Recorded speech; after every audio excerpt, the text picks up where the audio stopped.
When we talk about artificial intelligence, the conversation often gets stuck in these like two really simple boxes, Yeah, it's either the super sunny view, instant utopia, robots doing or everything. it's the complete opposite, total disaster, societal collapse looming. Right. And that black and white thinking, it kind of misses the reality that, well, the sources we looked at, the folks actually building this stuff, are really focused on. Mm-hmm. It's not about perfection or destruction happening overnight. It's about the timeline.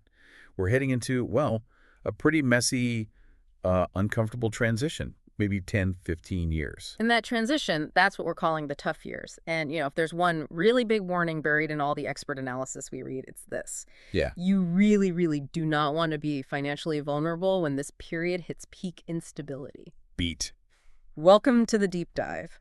So, our mission today is basically to pull out the practical economic strategy from all that noise. We're going to set aside the hype, set aside the fear, and focus on how you can build some money safety, like actually owning durable assets, before AI makes catching up feel almost impossible for the average person. Okay, so let's unpack this. It seems like a really crucial path forward.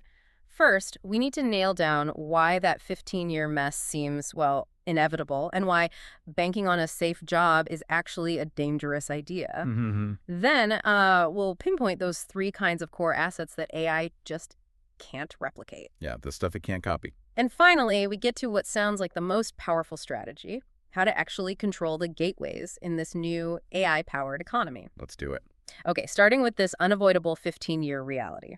We mentioned the two common camps, the optimists and the pessimists. Right. But this third view, the more, let's say, sober perspective, it suggests we're looking at maybe a decade and a half where AI is smart enough to take jobs, Uh-huh. but society just isn't ready structurally for what comes next. And that gap, that difference in speed, that's the absolute key.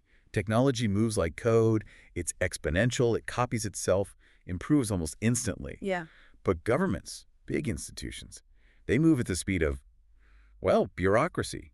Committees, debates, voting, Yeah. it's slow. And that pace gap is what creates the crisis, isn't it? Like past tech shifts, think Uber replacing taxis. Right, it just shifted workers sideways. Yeah. Created a new, similar job. Exactly. But the analysis we saw makes it really clear AI ends jobs. It doesn't just change them. Once self-driving trucks are everywhere, That long-haul driver job, poof, it's just gone. yeah. No new driving job replaces it for that person. And that's the economic problem. If millions suddenly lose their income. They lose their buying power. Right. And if demand drops off a cliff, the whole consumer economy could just seize up, collapse even. Which is where something like universal basic income, UBI, starts to look less like a political ace to have. And more like an economic necessity.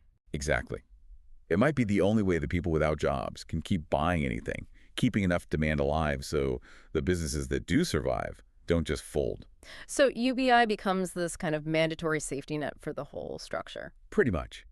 But, and this is the crucial part, because institutions move so slowly, society won't just flip a switch and implement UBI overnight. No. And that lag, that gap between the problem hitting and the solution being ready, that's what creates these tough years. Okay. And those tough years, that 10 to 15-year window, that's basically the last chance for, regular people to build real financial security the old way. That seems to be the argument. Because after that, once AI is generating most of the new wealth, if you don't already own assets, catching up is going to be exponentially harder. So if that transition feels inevitable, just how critical is getting something like UBI in place to stop a really catastrophic economic failure globally? It's framed as necessary, really, Yeah. to keep consumer demand from collapsing entirely. Okay. That inherent uncertainty means just relying on a steady job, income feels, well, fundamentally risky now.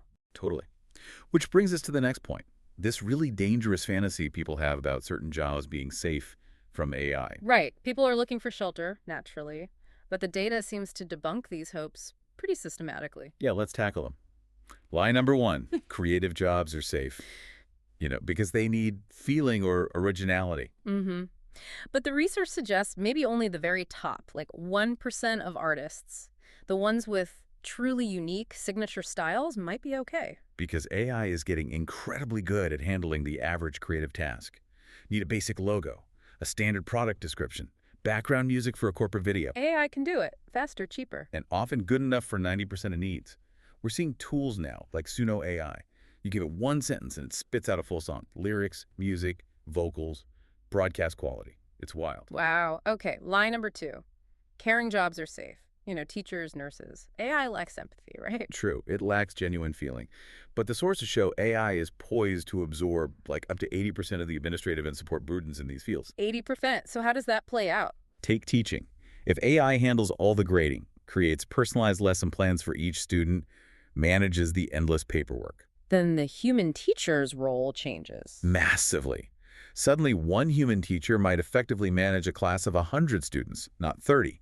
So you just need fewer teachers overall, even if that human connection part remains vital for the kids who get it. I see.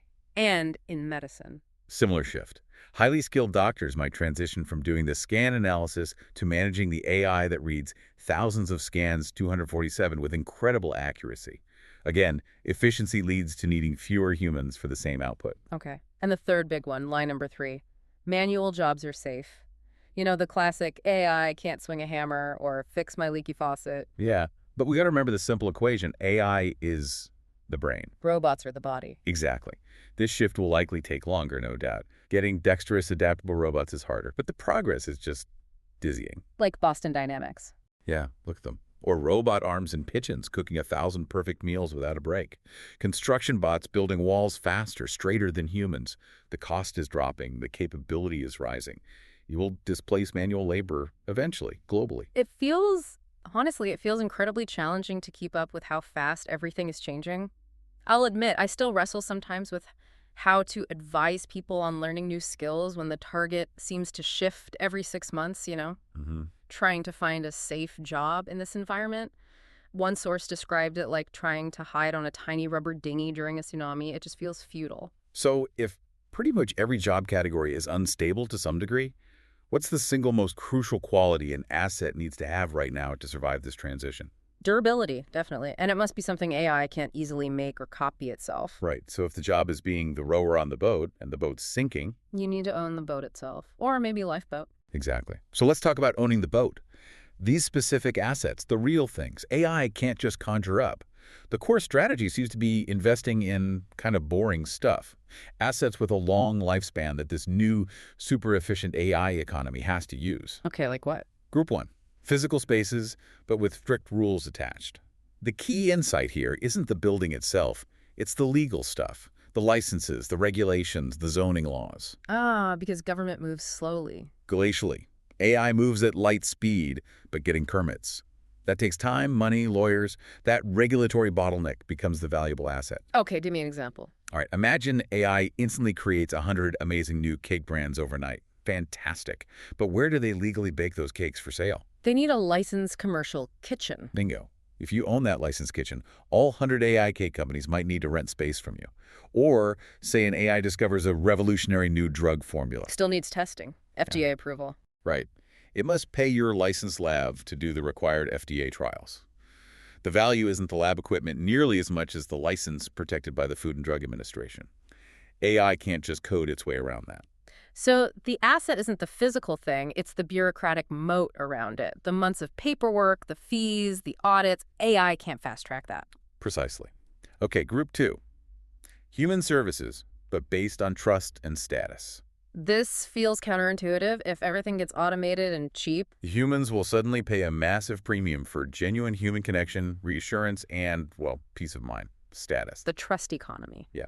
AI might give you a medical diagnosis in seconds for free, but wealthy clients, they'll still pay, say, $20,000 a year for concierge medicine. Why? For the relationship, the trusted human doctor they can call anytime. Exactly. They're buying access and trust. Or think of an elite coach. They aren't just selling a workout plan AI could generate. They're selling confidence, accountability, that personal connection, bespoke relationship management. That makes sense for the super rich. But how does the average person tap into that trust economy besides just being the one providing the high-end service? Is it just about selling your personal connection? Well, partly, yes, building that reputation. Yeah. But think bigger about the value shift itself. It's kind of profound. Whoa. Yeah. Imagine a world where almost everything material is abundant and cheap thanks to AI and robots. Yeah. And yet people willingly pay huge sums just for a trusted human hand on the shoulder, for authentic connection. That willingness, that need for genuine human interaction in a hyper-efficient world, that's a deep value. Okay. That leads into group 3, physical goods with a story. Right. If AI can manufacture anything new, perfectly on demand. Then mass-produced items lose their cachet, authenticity becomes rare. Exactly. People will turn back to things with history, rarity, a verifiable story, a human touch, the signature. Like that 50-year-old model whiskey example. Perfect example. AI could mimic the taste, maybe perfectly, but it can't sell that specific bottle for $50,000.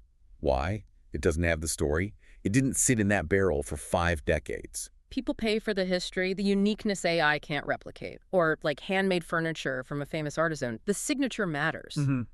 Okay, so beyond just scarcity or history, how can we really test if these asset types will hold up long-term through the whole transition? Apply the After-UBI test. Ask yourself, once people have their basic needs met through something like UBI, and they don't have to work just to survive, will they still voluntarily choose to spend their money on this thing, this asset, this service? Ah, the After-UBI test. That forces a focus on what people truly desire beyond mere survival. Connection, status, novelty, history. Exactly. It filters for durable human desires. But we can refine the strategy even more. Owning a single asset is good, but controlling a gateway, that's even better. A gateway, like a choke point everyone has to pass through. Yes, be the gatekeeper. It's often better than just owning one nice house on the street. Okay, what kinds of gateways are there? Gateway 1 is infrastructure. Think of it as the pipe.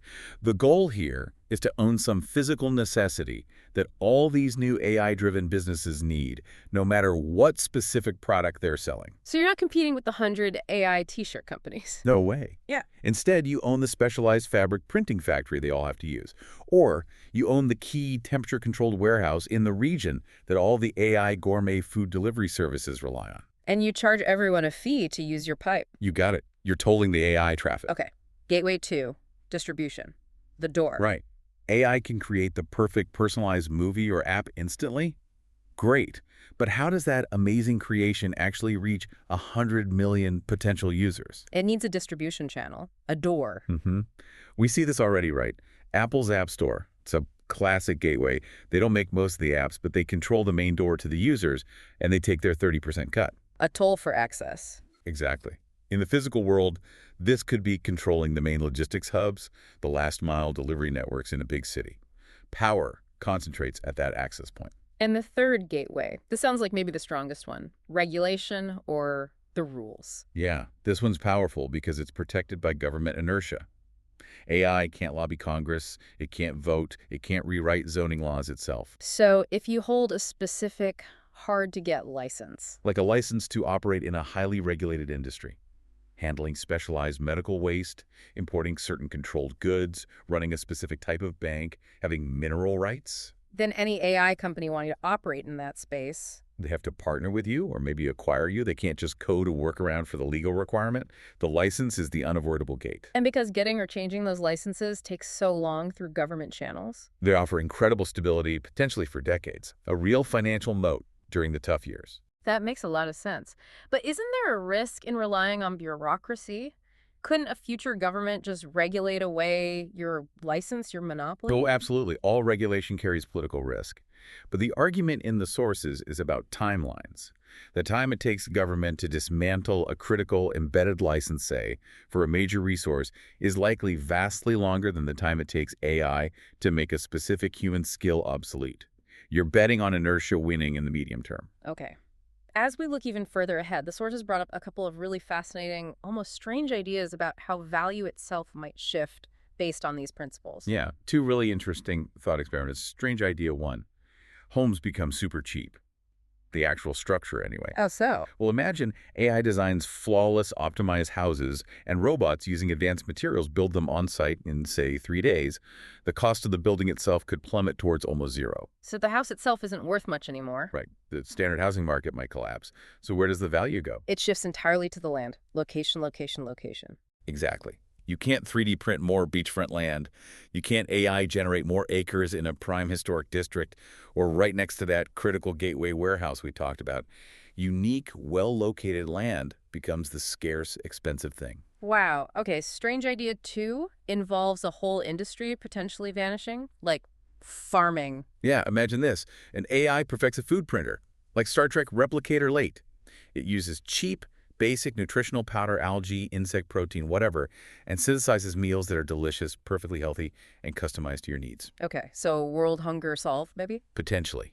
But what happens to traditional agriculture? Farming, long-haul food transport, maybe even grocery stores, we know them. They could largely disappear I, or shrink massively. but we're still human, right? Even with perfect nutrient paste available, what becomes a luxury? Eating real food, like an actual strawberry grown in the dirt. Bingo. Eating a messy, imperfect, authentic, ground-grown strawberry suddenly becomes a status symbol, a luxury experience. So you might see the emergence of luxury farming, small-scale, high-end, focused entirely on authenticity and the story, selling to people who want the real thing. The value shifts completely from necessity to narrative and status. You got it.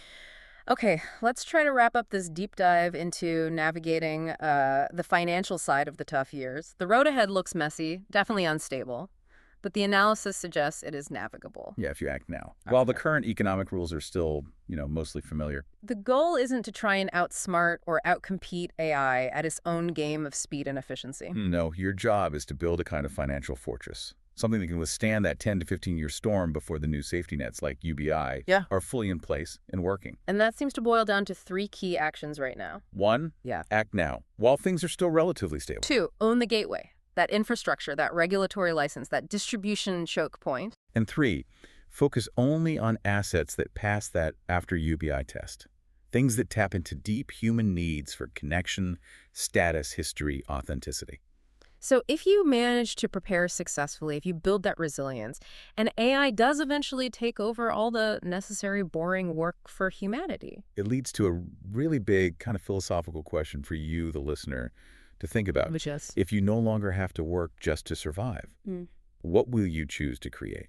What truly human project, what passion, what authentic connection will you pursue? What becomes your purpose then? Beat. That's a powerful thought. So we really encourage you listening, start looking now for the unique gateways in your own field, in your local area. Yeah, where are those hidden licenses? The essential warehouses. Yeah. The transport bottlenecks. Find the gate, and then figure out how you can get the key.